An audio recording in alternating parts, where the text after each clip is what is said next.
All right, so welcome to the show, Mr. Cleese. We're obviously great fans of you. Let's just start off by talking about the game. What's the experience of doing voice acting for a Bond game compared to playing Q in one of the Bond films? Well, the alarming thing about doing the game is you're so completely in the hands of the director, because obviously if you're doing a movie, you've had the script for some weeks, sometimes even months, and you've talked to the director, and then you're on the set, and you can see the set, and you're with the actors, some of whom have already played scenes before you came into the movie. So there's a lot of stuff that's helping you to know the kind of tone and how to play everything. And if you're doing a voice for something like Shrek, well, you don't have any actors around you, although I did get to record once with Julie Andrews, which was a thrill. But normally you're on your own, but there's a storyboard, and they take you through it before you start recording. They show you this strip cartoon of the entire scene, so you know exactly how it's going to be shot and how far you are from people when you're talking to them, or if you're talking to them through a door, is it ajar or is it closed? All that's there in the storyboard. The problem when you come to do a video game is you don't know any of that stuff. So the director, who's been obsessing about it for 2 or 3 years, he has to tell you exactly what the situation is. For example, is Bond in real danger, or is it after an action sequence and more relaxed so that you're all, you know, it's a more bantering mood? What differentiates your Q from the classic Q character portrayed by Desmond Llewellyn? Well, I don't think it differentiates at all, because as far as I'm concerned, Q is Desmond Llewellyn, and I didn't feel any need when they asked me to do Q to do anything different from what Desmond had been doing. But since I'm not a very good impersonator, I'm not doing a perfect Desmond Llewellyn. It's Desmond Llewellyn filtered through Cleese. But I'm not really trying to do anything different, because I felt that the character was so well explored, and there was a very good balance between a kind of grudging respect and a kind of irritation with the guy who's always off with girls, wasting his time with those things, and at the same time smashing up this wonderful technology that Q had lovingly made and given to him, and it comes back broken. I mean, all that stuff's already there, so I didn't feel I needed to change anything.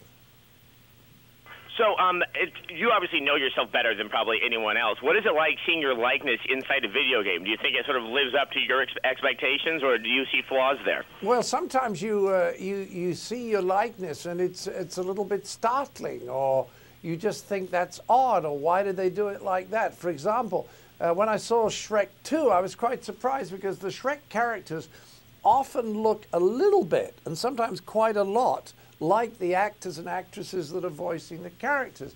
And when I saw Shrek 2, the character's nothing like me at all. And he's sort of slightly bluff and short and slightly round. And that intrigued me, so I watched it very carefully. But when I saw me as Q, I thought, yeah, that's pretty much what I guessed. So I was very comfortable with it. What's been your impression of the entire Bond series, the movie series?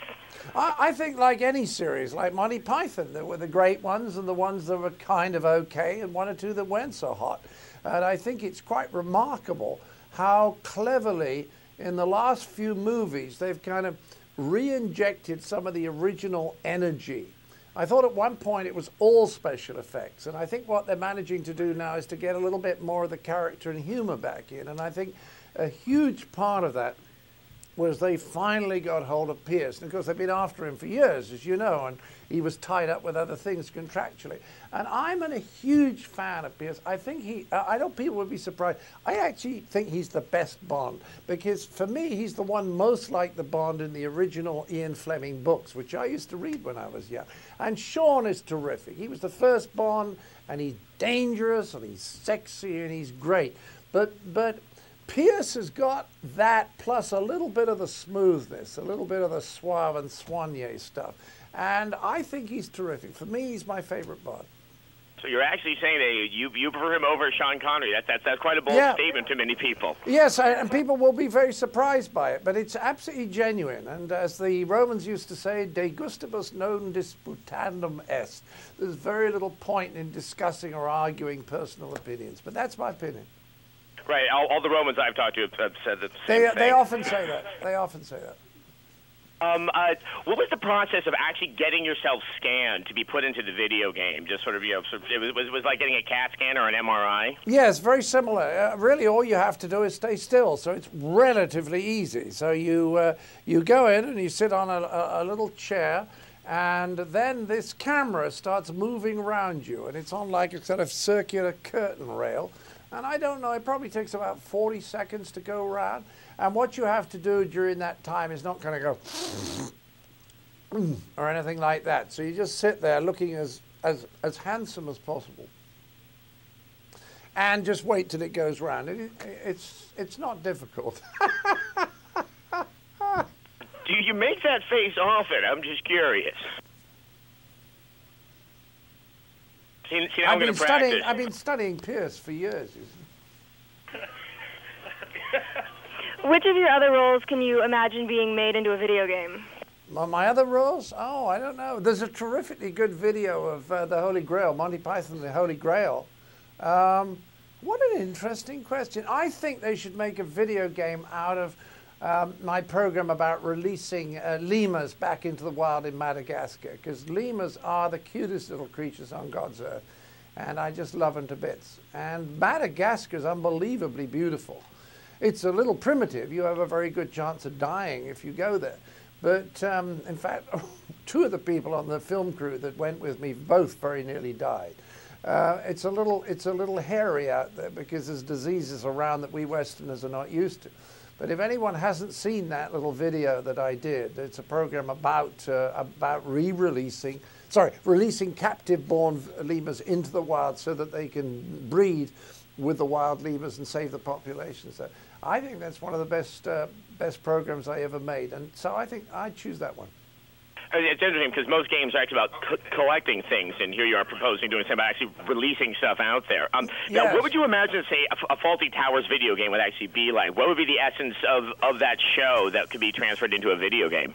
Well, I think the trouble is Faulty Towers really only exists as a comedy, and I can't think of an example of a really funny video game, except maybe the Holy Grail. Maybe it could be done. I don't know. It'd be difficult, though, wouldn't it? This is actually really an interesting point because we've always sort of discussed on our show how a lot of video games never seem to really capture being funny. With your incredible experience in comedy, what would you recommend to game developers out there? Like, what's kind of the essence of comedy that might work well in a video game? Well, the essence of comedy is timing and pace. You would be amazed if I showed you, for example, in Faulty Towers, if I showed you an unedited sequence, a 2-minute scene, and you would look at it and you'd say, yeah, that's kind of funny. Then I'd say, okay, now look at this after we spent 2 hours editing it, because for almost every minute that you see on a Faulty Towers video, we spent 1 hour editing that minute. So if I then showed it to you, you'd really laugh. You'd say, but it's not very different, and yet the second one is really funny, and the first, and it's a question of tiny amounts of timing, just a few frames here and tighten a little bit there and take that one line out because it's redundant. And by keeping the pace very high, keeping it really sharp, it's funny. Now, I don't see how you can possibly do that in a video game, but unless the guy playing the video game is a great comedian. And do you play any video games yourself? I used to, and then they just got too complicated for old people who were tired and stupid. But this Bond video is so good. I'm really amazed by it that I'm going to go back and plead with my daughter that I will give her large quantities of whatever it is that she wants if she will teach me how to play it. Back when you were playing video games, what were the games that you were enjoying? I think it was a combat game called something to do with tanks. I think it was called Combat. Yeah, and it was called Combat. Yeah, and it was it was a long time ago, and it was very primitive. I had great fun playing it. That's with my older daughter. But I haven't played it for years because it's like VCRs. I used to be able to program them for 20 years, and finally they produced one that was too complicated for me to program. So they'd achieved their aim. Now, with all the, and as you talk about that video games have changed so much, do you think with all the new 3D technology where we can actually explore a world, that there might be a chance to sort of, take a Monty Python-esque setting and actually try to make a game where you go adventuring and meeting the, oddball characters you and your cohorts? Yes, I think you could. I think you could do that. That I think would work. I think you could do a sort of a funny one, like The Meaning of Life was originally, when we were planning, it was originally about a group of people getting into Range Rovers and driving off into the hills somewhere very remote to find out what the meaning of life was. Remember, it was going to be sponsored by a tobacco company. And I thought that was a very funny premise. And I think you could do that, visiting all kinds of different gurus. You could make that quite funny. I better copyright that idea quickly. Or will you copyright it for me? Well, I've already written it down, and I'll be pitching it myself with my name attached to it. But thank you very much for the idea. And that's all the time we seem to have here. But thank you very much for your time, John. It was an absolute pleasure to be talking with you. It was a pleasure talking to you, Adam and Morgan, whichever one you are. Great.